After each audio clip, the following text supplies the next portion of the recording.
Welcome to Twin Falls, Idaho, where the only thing muddier than the dog park is the politics. As a dog owner, I am always searching for activities to keep my dog active. I love hiking, going to the dog park, and even taking her on scooter rides. When I moved back to Twin Falls, I started going to the local dog park regularly to burn off my dog's energy. But unfortunately, there was a big difference between the dog parks in Boise and Twin Falls. The dog parks in Boise were like a paradise, with plenty of features for pups and people to enjoy. But the Twin Falls Dog Park was a different story. It was like coming to the ghetto of dog parks. In the winter, people would huddle around a barrel for warmth. And in the spring, the park always looked like a mud slip and slide. It was donated to the city and is called the Baxter Dog Park, but it feels like the city almost wishes it had never received it in the first place. I got sick and tired of giving my dog full baths every time we went to the dog park. It was like the minute she stepped foot in there, she was transformed into a muddy mess. It was like she had gone and played in a swamp. So I called the Parks and Rec department to try and get the dog park fixed. But all I got was the runaround.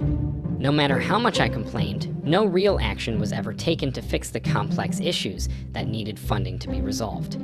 Every time anyone called to report a problem, it seemed to just result in the dog park shutting down for an unknown amount of time. It became frustrating to the point where it seemed better not to report any problems at all, just to avoid the inconvenience of the dog park closing. No real action was ever taken to fix the complex issues that needed funding to be resolved. After having a meeting with Parks and Rec, I learned something interesting. Each year, the Parks and Rec department only works on 2 or 3 projects. They set a budget and contract third-party providers to do the improvements.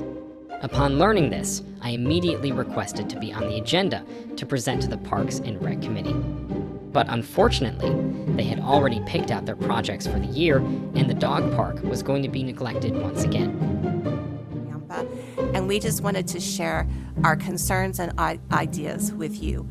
Baxter's Park, some of our concerns that we want to share with you is just the lack of water in each individual pen, the worn turf that's over there, the fact that the park is not ADA compliant. We've watched people with wheelchairs try to access the park and they're not able to. We've watched older people not be able to walk on the turf that's so uneven. It makes it dangerous for them. The fact that there's no poop stations in each of the pens.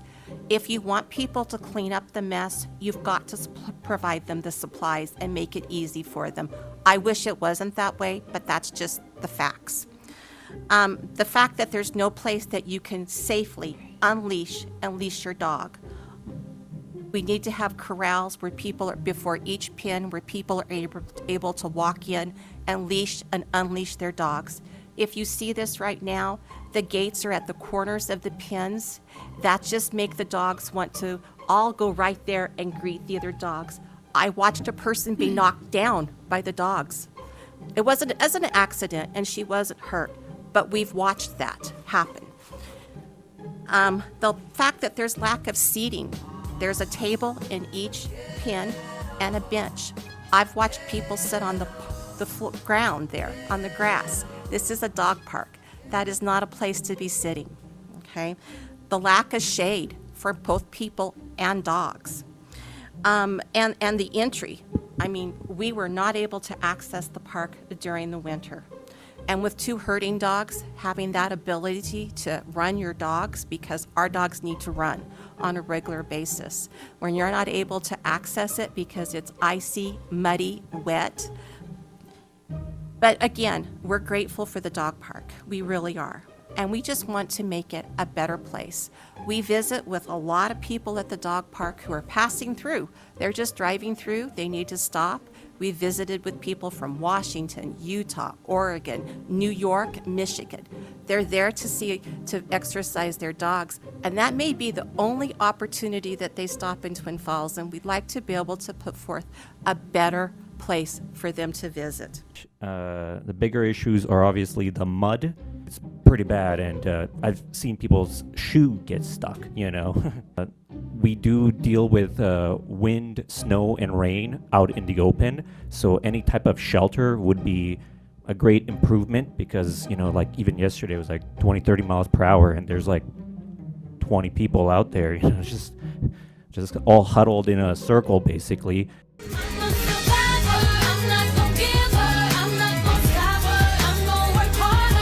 I think one time somebody brought a barrel and they burnt a fire in there, and I was like, oh my gosh, hopefully Wendy doesn't see this. And I just kind of want to echo what has been said. Like, the gates, you're not going to be able to keep grass grown at the gates, because whenever a new dog shows up, that's where all the dogs go to greet them. Person at the dog park, I'll make sure I pretty much agree with everybody else with the shelter and stuff.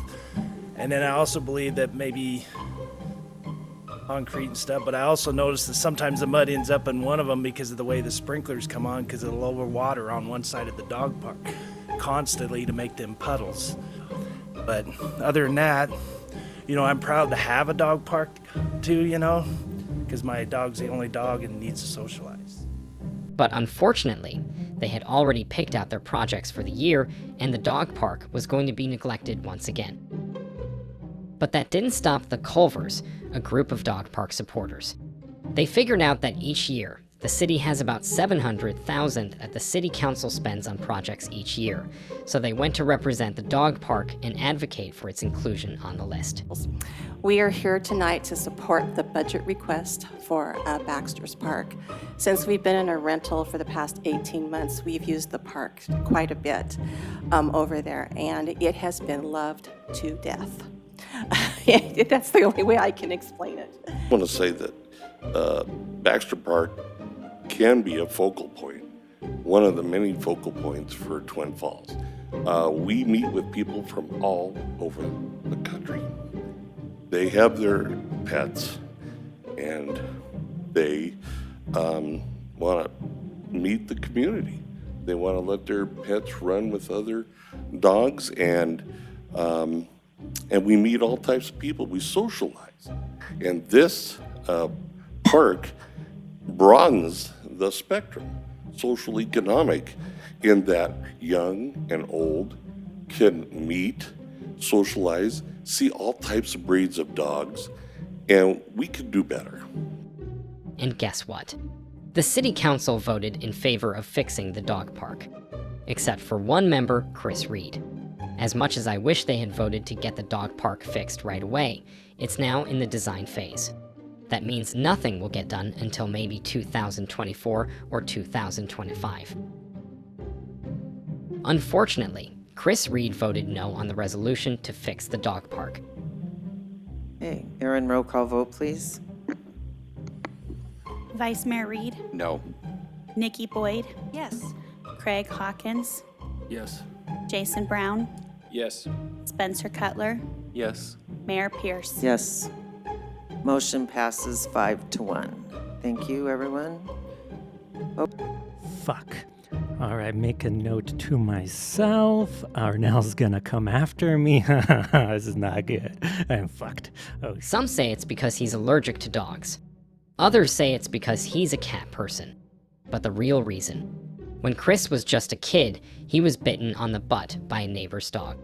It was a traumatic experience that left him terrified of dogs to this day.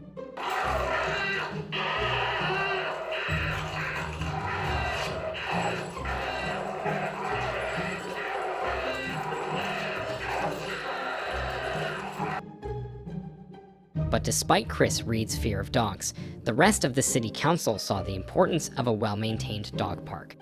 The dog park is finally getting the attention it deserves. Despite the challenges we faced, we never gave up. We knew that our furry friends deserved the best, and we were determined to make it happen. Now, the dog park is in the design phase, and we're one step closer to our goal. It may not be the victory we were hoping for, but it's a step in the right direction. So, let's keep moving the ball. Twin Falls together, we can make the Baxter Dog Park the best it can be.